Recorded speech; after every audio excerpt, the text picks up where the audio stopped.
Okay, you know very well, a nucleus carrying positive charge, when it spins, the spinning nucleus has an angular momentum called spin angular momentum.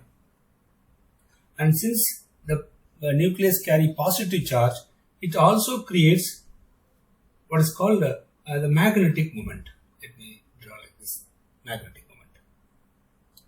Listen,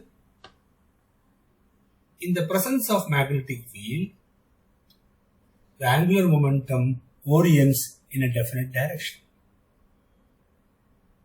The orientation is also quantized because this angle theta is a quantized one. Similarly, the magnetic moment, this is actually magnetic moment. Magnetic moment, right? Assume that this is the axis in which we apply the magnetic field. Okay, external magnetic field. We represent this as P or B naught. This magnetic moment, this also vector, it has a component. It has a component in the z axis, right? And the z component of magnetic moment. Okay, in the previous page,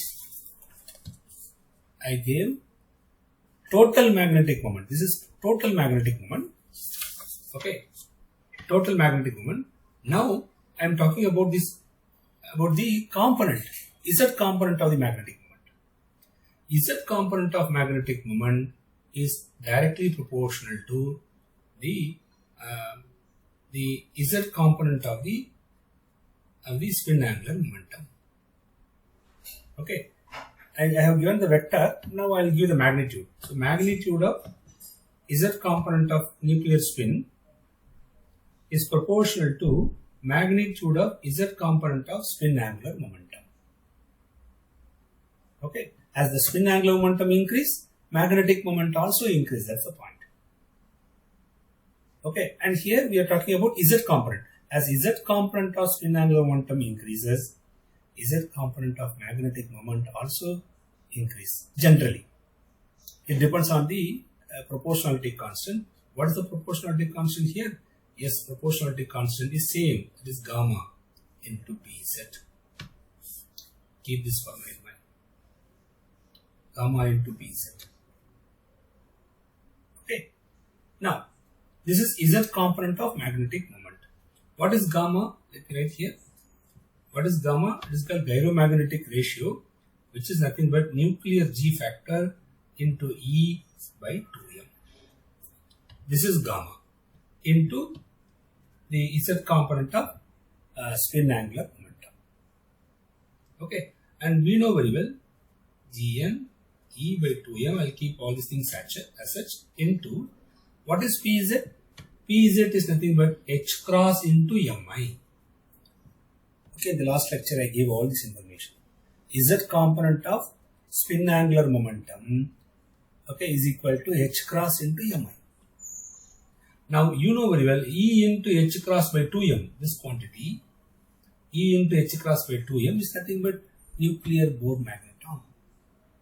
Okay, so mu z equal to Gn into beta n into mi. Okay, this is the z component of magnetic moment.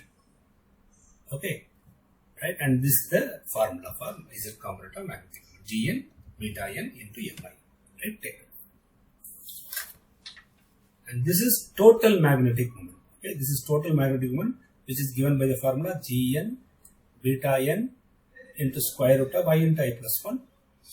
Okay, and this is z component of magnetic moment, which is given as Gn beta n into mi.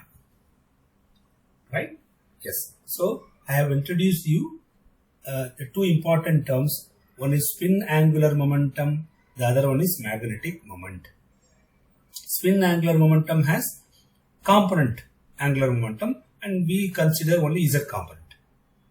Similarly, magnetic moment has z component. So z component of magnetic moment, I have given the formula here. Before move further, let me give you all the formulas we discussed so far. Okay, so remember of these formulas.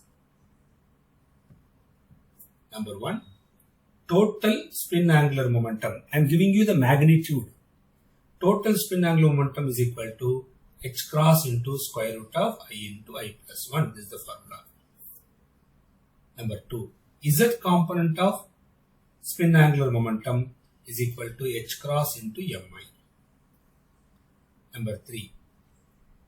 Total nuclear spin magnetic moment is equal to Gn beta n into square root of I into I plus 1. Okay. Then the Z component of magnetic moment. This is nuclear magnetic moment. This is also nuclear magnetic moment, but this is Z component, so I am writing simply mu Z. Mu Z equal to Gn beta n into mi. Try to remember all these formulas. We are going to use all these formulas as we go along, right? So try to remember these formulas. See, as I said before, like spin angular momentum of the nucleus, the spin magnetic moment of the nucleus also takes different orientations, right, in the presence of magnetic field. Okay. Listen carefully, I forgot to say this. This is very important. See, I have told you, when any body spins, it has what is called the angular momentum, spin angular momentum. But nucleus is a body which carry positive charge.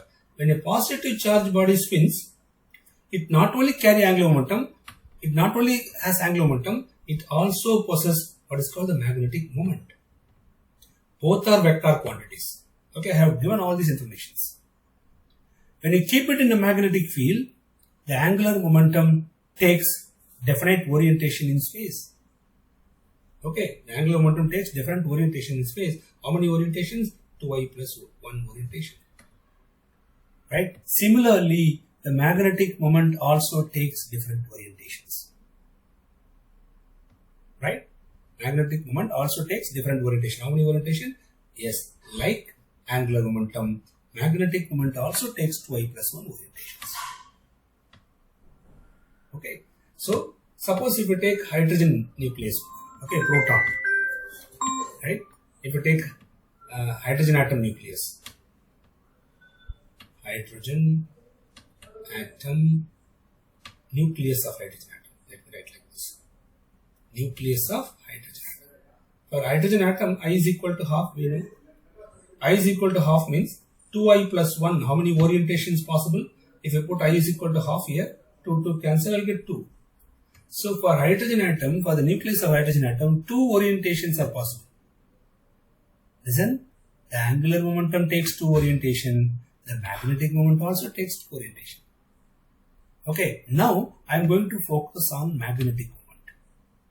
We have already discussed about angular momentum. Now I am going to focus on magnetic moment. Listen, I have given the formula already. Okay, I'll tell you. Listen, suppose, assume that I have a nucleus here, right? When you apply the external magnetic field, right? B naught, like B naught initially, then I'll say, later I'm going to say that this B naught is equal to B Z. Okay, so now I have a nucleus. This nucleus is spinning and it has magnetic moment.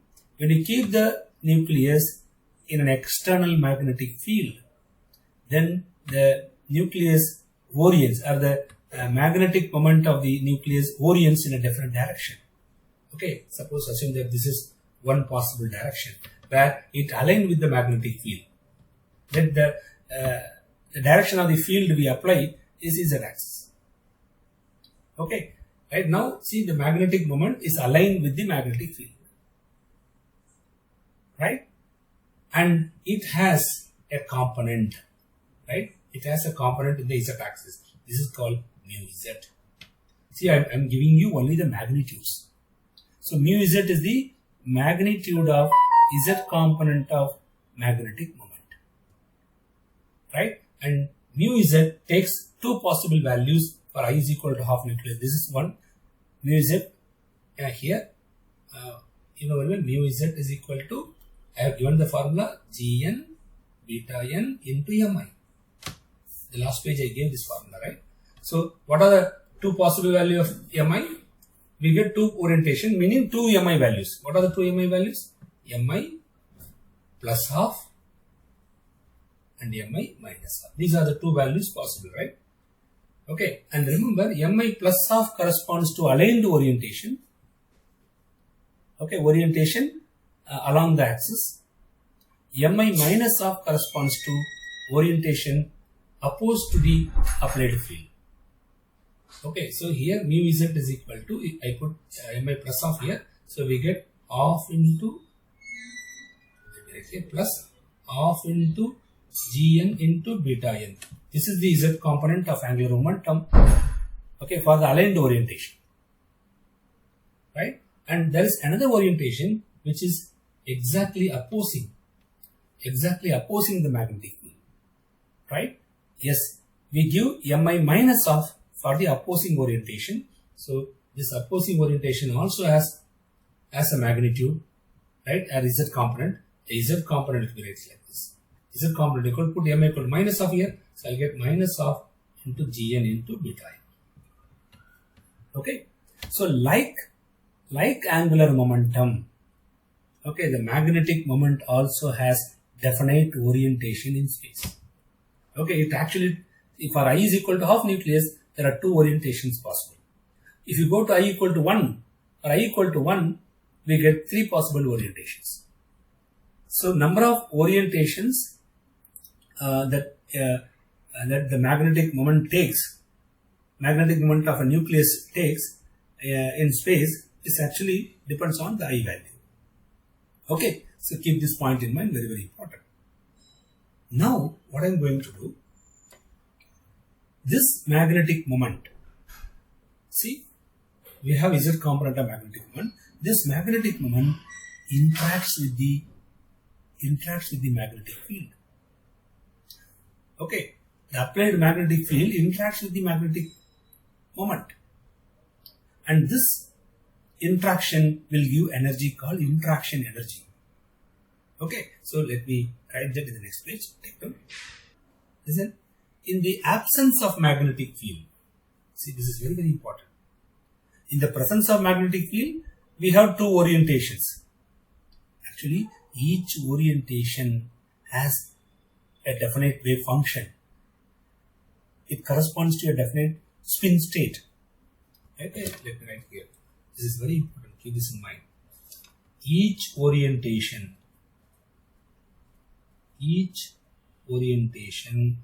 has a definite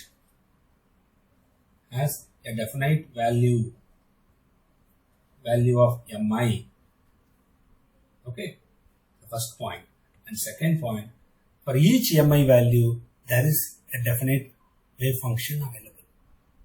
Okay, right? So for a given mi, right, there exists a definite wave function. Okay, so we represent that wave function by this symbol, bra of mi. I'm sorry, ket of mi. Ket of mi represent a wave function, spin wave function. Okay, and this represents a state. For a given mi, we have a state. Okay, state. So each mi value corresponds to a particular spin state of the nucleus. Okay, it is actually spin state. Let me write clearly so that you get the clarity. For each mi value, we have a spin state. Now, observe carefully, in the absence of magnetic field, see, for hydrogen atom, I is equal to half. For I is equal to half nucleus, we have two spin states. Okay. One for the state 1, mi value is plus half. For the state 2, mi value is minus half.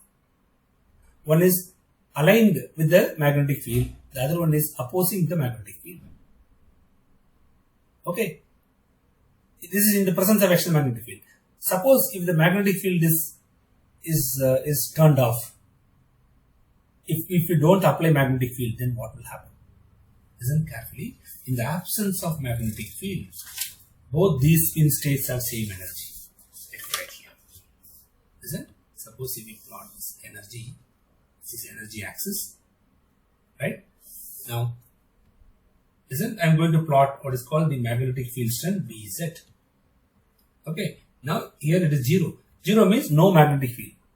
When the magnetic field is absent, okay, then both the spin states, okay, let me just put two lines here just for our understanding purpose. Okay, up to this magnetic field is 0. When the magnetic field is 0, both the state, okay, Mi plus of and Mi minus of, they have same energy. Okay, listen carefully. Mi plus of state is represented as Kirchhoff off, and this is often called as alpha state, alpha spin state. Okay, then Mi minus of is represented as Kirchhoff minus of. Okay, and this corresponds to a beta state. It is often called as a beta state. So far, I is equal to half nucleus, we get two spin states, alpha spin states and beta. And here listen, both alpha and beta are having same energy in the absence of magnetic field. Okay, now what will happen when you apply a magnetic field? When you apply a magnetic field, listen, these spin states, they interact with the magnetic field in a different manner. Okay, 1 second, I'll just attend a call and come back. So, energy of a spin state in the presence of external magnetic field. Listen carefully. In the absence of magnetic field, see here, B is at 0 means no magnetic field. Okay, in the absence of magnetic field, both the spin state, alpha state and beta state, they have equal energy. They are degenerate. Equal energy means degenerate. Okay, remember, Mi plus of corresponds to alpha state, Mi minus of corresponds to beta state. Okay, now, what happens when you switch on the magnetic field? External magnetic field. When you switch on the magnetic field, the external magnetic field interacts with the magnetic moment of the nucleus. Okay, and what is the interaction energy? Right here.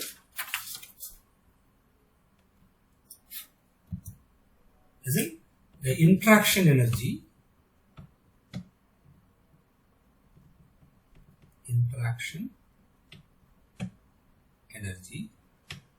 listen, there is an interaction between the external magnetic field and the magnetic moment of the nucleus, and the interaction energy is given as E is equal to, okay, minus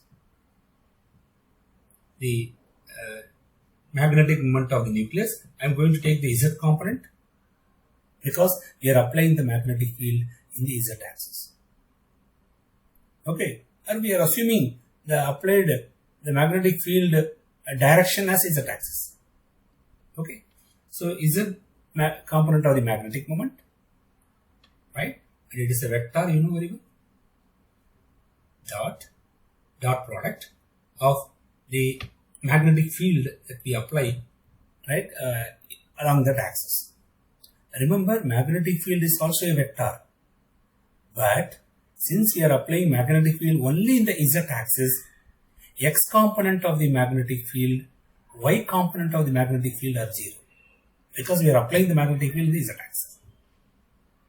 Clear? Therefore, we are going to consider only Bz now. Remember, B naught vector is nothing but equal to Bz vector, because we are applying the magnetic field in the Z axis. Okay, this is an assumption. Now, this is A vector, this is B vector. A dot B, you know very well. A dot B equal to modulus of A, which is mu Z, modulus of B, which is Bz, into cos theta. Since mu Z and Bz, they are parallel to each other, angle between these two is 0 degree, and cos 0 is 1, so we get energy of interaction equal to minus, okay, magnitude of the Z component of magnetic moment and magnitude of the Z component of the magnetic field. Okay, this is nothing but the applied magnetic field which is nothing but equal to B naught. You can write B naught or Bz. See, we are applying the magnetic field in the z axis. Therefore, x component, y component are 0. So, the magnetic field B naught is equal to Bz. Simple. And this gives you the interaction energy. Okay, and we know very well what is mu z. Let me write here. What is mu z? Mu z is nothing but Gn beta n into Mi. Okay, this is mu z. And what is Bz? Bz is the applied magnetic field. You keep that one as such. Okay, or I can write E is equal to minus Gn. I'll write Mi in front so that the equation is clear. So E is equal to minus Mi. I'll write Mi first, then Gn beta n into the applied magnetic field Bz. Okay, this is magnetic field strength. Bz is nothing but magnetic field strength. We can write Bz or B naught. Both are one and the same here.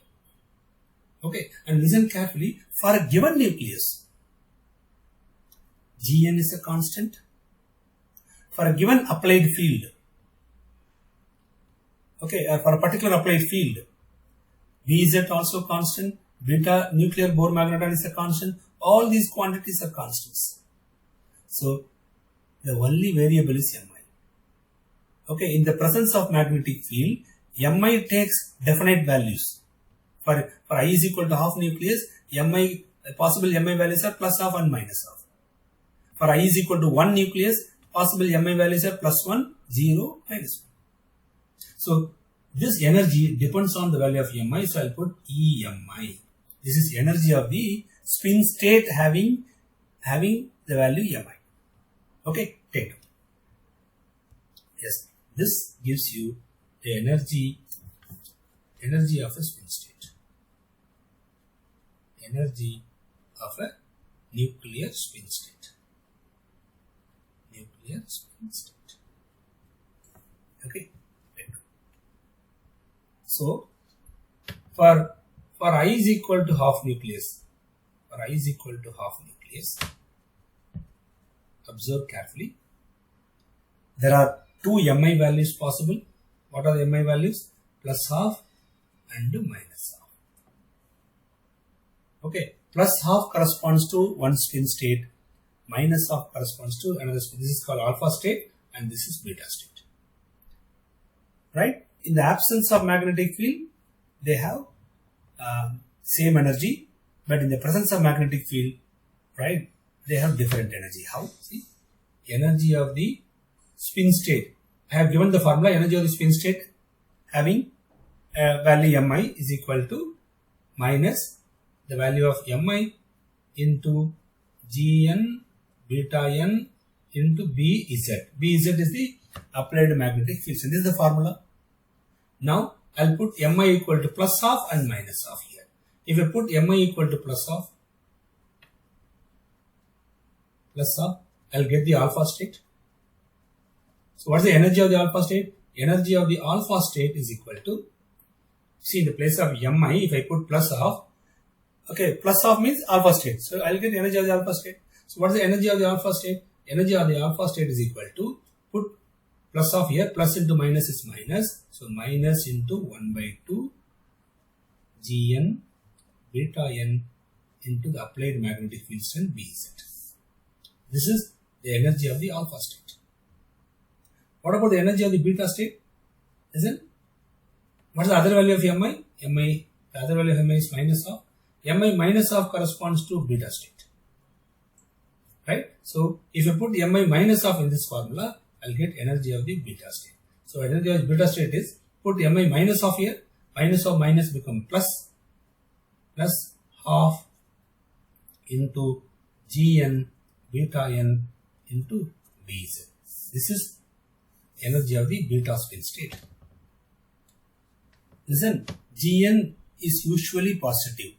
For many nuclei, observe the words that I am using here. Okay, Gn is usually positive.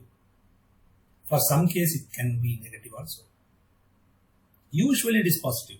So this is positive, this is positive, applied field also positive, but I have minus sign in front. That means the energy of the alpha state is lower. Here I have same values, but I have plus in front, so energy of the beta state is higher. So in the presence of magnetic field, what will happen? Alpha state energy decreases as you increase the field strength. See, as you increase the magnetic field strength, I have minus sign in front, so energy of the alpha state keep on decreases as you increase the magnetic field strength. What about beta state? I have positive sign in front, so if you increase the magnetic field strength, energy of the beta state keep on increases. Okay, so let me show you here. So what happens here is that when you apply the external magnetic field, listen, in the zero means no magnetic field. In the absence of magnetic field, both the spin states are having same energy. When you apply magnetic field and the magnetic field increases, what will happen? Observe carefully. Yes, this is energy of the alpha state. Alpha state energy decreases and beta state energy increases. Okay, listen, what happens if external magnetic field is 0? Can anyone tell me what happens if the external magnetic field is 0? Listen, I'll take there is some magnetic field Bz. At this magnetic field, right, we will find out what's the value of energy of the alpha state and the energy of the beta state and take the difference. The difference is nothing but delta E. So you keep the magnetic field, external magnetic field as constant. When you keep the external magnetic field constant, then we get a definite value of delta E. What is that? Delta E? Isn't it right here? What is delta E? Delta E is nothing but energy of the beta state, higher energy, minus energy of the alpha. Correct? What is the energy of the beta state? Energy of the beta state is plus half into Gn beta n Bz minus, what is the energy of the, so this is the energy of the beta state. What is the energy of the alpha state? Alpha state has minus n in front. Minus 1 by so minus or minus become plus, correct? Plus half into Gn beta n into Bz. Right here, Bz. Okay, Gn beta n Bz. So here I have plus half, here I have plus half. If I add the two, I will get 1. So delta E is equal to Gn beta n into Bz. Okay, right? We can also write this formula, delta E is equal to Gn beta n. Instead of Bz, I can put B0 itself, nothing wrong with it. Because we are applying the external magnetic field in the Z direction. Okay, so listen carefully. The gap, the energy gap between alpha state and beta state is decided by B0. Okay, for a particular applied magnetic field, we get a definite delta E. Okay, so the gap between alpha and beta, the energy gap between alpha and beta is decided by the external magnetic field. Keep that in mind. Right? For a particular external magnetic field, we get a definite delta E for the alpha state and beta state. Okay, this is the gap between alpha state and beta state.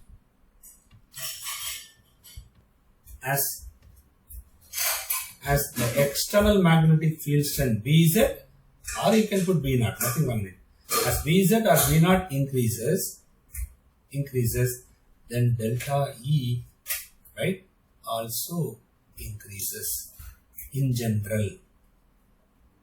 In general, why I am saying in general, we'll discuss.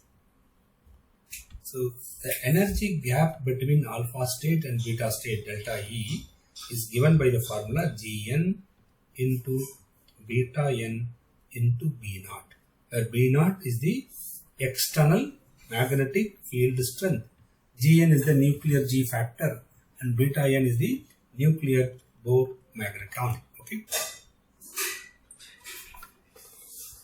So for a particular alpha, think carefully, this is the energy. Here energy is 0 and the alpha state energy decreases beta state energy increases as the external magnetic field strength increases. Right? For a particular external magnetic field strength, we get a particular delta E value. Right? Now listen, if I pass a radiation,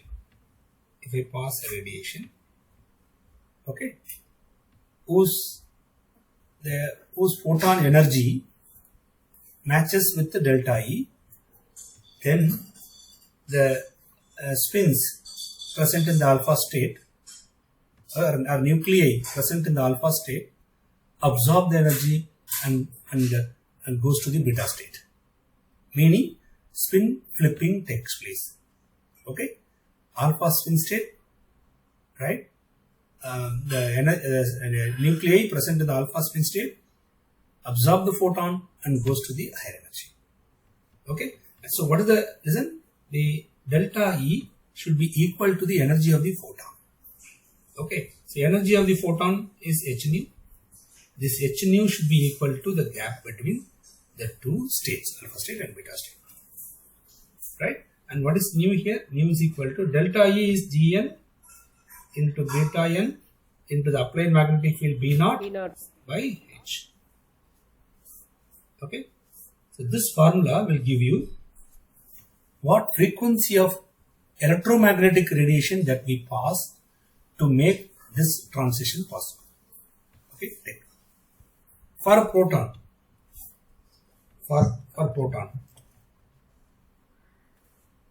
okay, there is hydrogen atom, right? Hydrogen atom nucleus. For proton, the value of Gn is actually 5.585. Let me give you.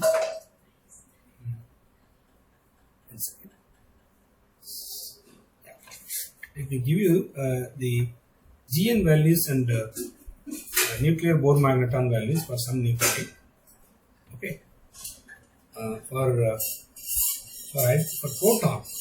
proton, the value of Gn, nuclear G factor, is 5.585.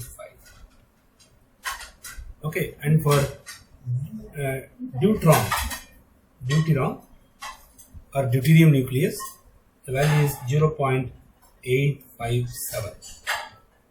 For C13, for carbon 13, the value of Gn is 1.405. For F19, okay, for fluorine, the value is 5.257. And for P31, phosphorus 31, the value is 2.263. For N15, okay, the value is actually minus 0.567. Okay, I have told you already, Gn value, nuclear G factor, need not be always positive, it can even be negative. Okay, it can even be negative, no doubt. Right? Now listen carefully. For proton, Gn value is fixed. What is that? 5.585. This is the value of the Gn. Right? Take note. See, if you put these constants Gn, beta n for a proton, okay, and H value, if you simplify this, you will get the answer as 42.57 B naught. Okay, this is the frequency of the radiation that we should pass. And B naught value should be in Tesla. If we put B naught value in Tesla, we get the answer in megahertz. Okay, for example, if I apply the magnetic field, external magnetic field of 2.35 Tesla, remember 1 Tesla is equal to 10,000 Gauss. You know very well. Gauss is the unit of magnetic field strength. Okay, and Tesla is also a unit of magnetic field strength. B naught is equal to 2.35. If I apply an external magnetic field of 2.35 Tesla, if I put 2.35 here and if you multiply, you will get the frequency as 100.06 megahertz. Okay, 100 megahertz. See, this frequency is in the region of radio waves. Okay, so for NMR study, okay, we use radio frequency radiation, RF radiation. RF radiation from kilohertz to gigahertz. Okay, frequency value from kilohertz to gigahertz. The range is actually radio frequency range. 100 megahertz, it comes under comes between kilohertz and gigahertz. Therefore, this absorption takes place in radio frequency region. Now I am going to talk about another important concept called the Larmor precision. Larmor precision. P-R-E-C-E-S-S-I-O-N. Larmor precision. What is meant by this? What is Larmor precision? Listen carefully. In the presence of external magnetic field, see, this is Z axis, and we apply external magnetic field along the Z axis, and we have nuclei. It has a magnetic moment mu, and here I have given the total magnetic moment, which is orienting right in a definite direction in space. And remember, this angle also, this angle theta is a fixed angle. Okay, it depends on the I value of the nucleus, right? The orientation, right? To what angle this mu deviate from the Z axis, that is decided by the value of I. It is quantized. This theta is also quantized. Now, what I am trying to say here is, listen, magnetic moment, right? And this is the external magnetic field. External magnetic field, see, here the nucleus is actually spinning. Okay, the nucleus is spinning, and the spinning nucleus has a magnetic moment now. When you apply the external magnetic field, you try to pull the magnetic moment towards itself. Observe carefully. The nucleus is spinning, right? So that you will get the magnetic moment in this direction. The external magnetic field try to pull the magnetic moment towards itself. Because of that, what will happen? Since it is also giving the angular momentum, okay, it cannot come closer to the axis. Instead, it starts to move around this axis. Okay, it is called torque. Okay, so external magnetic field,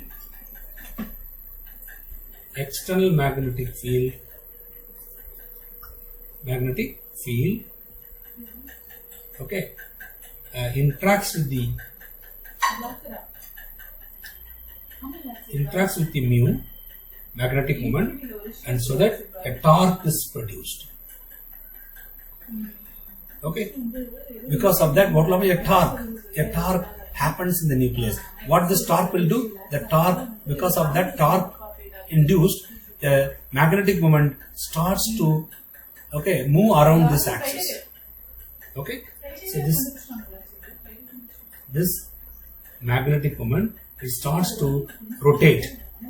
It starts to rotate around this axis. See, this is moving now. It is moving. Okay, and this motion is what we call as precessional motion. This is called precessional motion. It's called precessional motion, right? And this precession is often called as Larmor precision. Okay, and listen, this magnetic moment, it's moving around this nucleus. It is rotating around this nucleus. What is the frequency of this rotation? It's called Larmor frequency, right? So what is the Larmor frequency? Larmor precessional frequency, or simply Larmor frequency, which is denoted by the symbol omega. Omega is directly proportional to, observe carefully, the Larmor frequency. It is directly proportional to the applied magnetic field strength V0. Okay, this is called the angular frequency. You can write angular frequency as 2 pi nu. 2 pi nu is the frequency. It's actually linear frequency or normal frequency, right? Is equal to, if you equate this, we should put a constant that's nothing but gamma. What is gamma? Gyromagnetic ratio once again, and into V0. V0 is the applied magnetic field strength. Okay, and this frequency is called Larmor frequency. I'll put L here. So Larmor frequency is equal to gamma by 2 pi. I'll bring this 2 pi here into B naught. This is the formula for Larmor frequency. Take it. So Larmor frequency mu L equal to gamma by 2 pi. So I'll keep this 1 by 2 pi as such. Okay, what is gamma? Gamma is gyromagnetic ratio. I can write gyromagnetic ratio as the Z component of the magnetic moment by Z component of the angular momentum. This is gamma into B naught. We can write like this, nothing wrong with it. Okay, or I can write Larmor frequency equal to 1 by 2 pi. I'll keep this one as such. What is mu Z? Mu Z is Gn beta n into mi. You know this value. You know this formula. Gn beta n into mi divided by what is Pz? Pz is h cross into mi. And keep this B naught as such. Okay, now listen. Mi get cancelled. Okay, so I get Larmor frequency equal to Gn. I'll keep Gn as such. I'll keep beta n as such. And I'll keep B naught as such. Divided by, I have 2 pi here. What is h cross? H cross is nothing but h by 2 pi. So I can cancel this 2 pi, this 2 pi. So what we get here is Gn into beta n into B naught by h. Am I right? Am I right? Any doubt in this? The right hand side quantity, right, it is also equal to the radiation frequency. So listen, these two frequencies, that is precessional frequency of the nucleus and the radiation frequency, if the two matches, then only absorption of radiation takes place. Spin flipping takes place.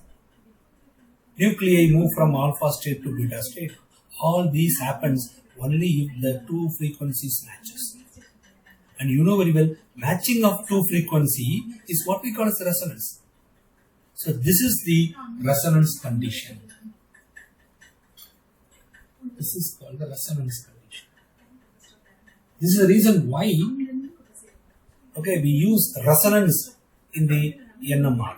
Okay, they see in the term NMR, there is a term called resonance. Why it is called resonance? NMR, see, NMR spectroscopy is a resonance spectroscopy. Why it is called resonance spectroscopy? Because there is a matching of two frequencies.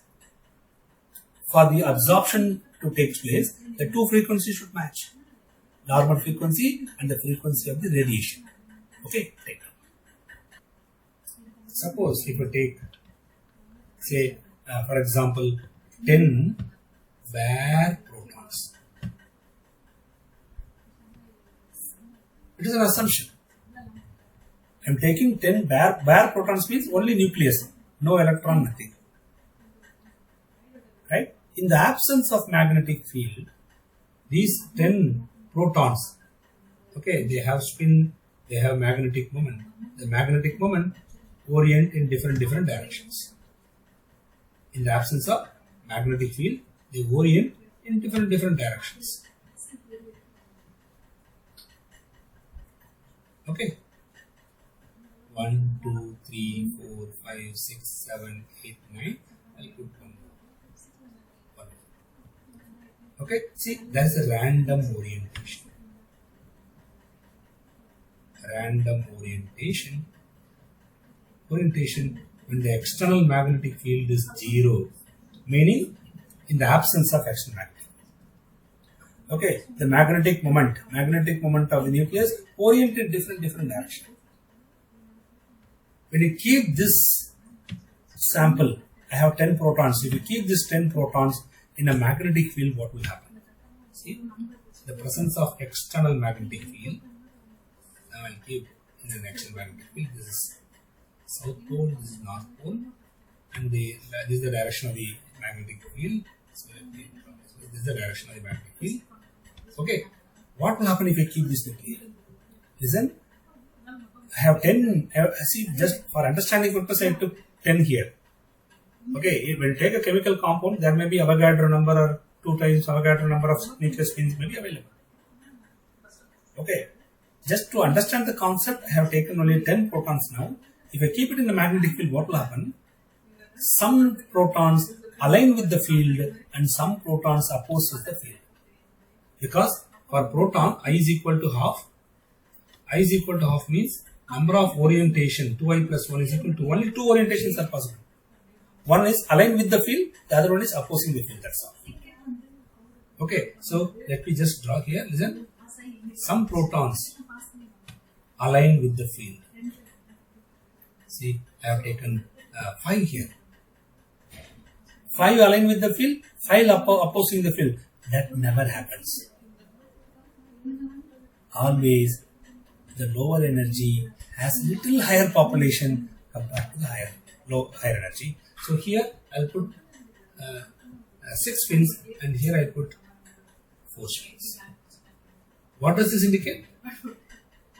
Listen, some spins align with the field and some number of spins opposing the field. Okay, but see, here I have 4, here I have 6. The difference is very, very small. Since I have taken only 10, the difference appears as, okay, 2. Okay, some difference is there. But if I take Avogadro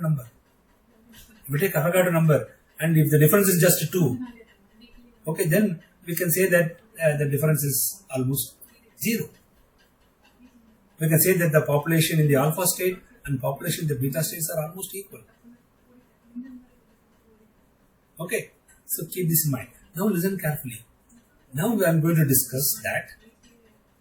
Okay, the populations in the alpha and the beta state and how it vary with the temperature and magnetic field strength. Okay, listen, let me draw here. So, in the presence of external magnetic field B0, okay, the alpha state and beta state, this is energy of the alpha state and this is energy of the beta state. Okay, here energy is 0. Right? For a particular applied magnetic field, there is a gap. There is a particular gap. Okay. Now listen. At this particular gap, say there may be some number of spins in the ground state and some number of spins in the excited state. When you pass a radiation, radio frequency radiation, then the spins present in the alpha state get flipped and go to the beta state. It is called spin flipping. Okay, listen, the nuclei, the protons present in the alpha state and these protons are present in the beta state. Okay, when we pass radiation, right, the protons present in the alpha state absorb the energy and goes to the beta state. Okay, this transition is what we call as spin flipping. Isn't it? The transition from alpha to beta, alpha state to beta state is called spin flipping. Spin flipping. So here spin flipping takes place. Alpha spin becomes beta. Right? Now listen carefully. For the transition to takes place, for the spin flipping to takes place, alpha state population, okay, should be greater than the beta state population. If alpha state population, beta state become equal, then it is called saturation. When saturation happens, no transition takes place. NMR become not possible. Okay, right? Is this clear to all? See, what I am trying to say here is, listen, for transition to takes place, okay, for a transition to takes place,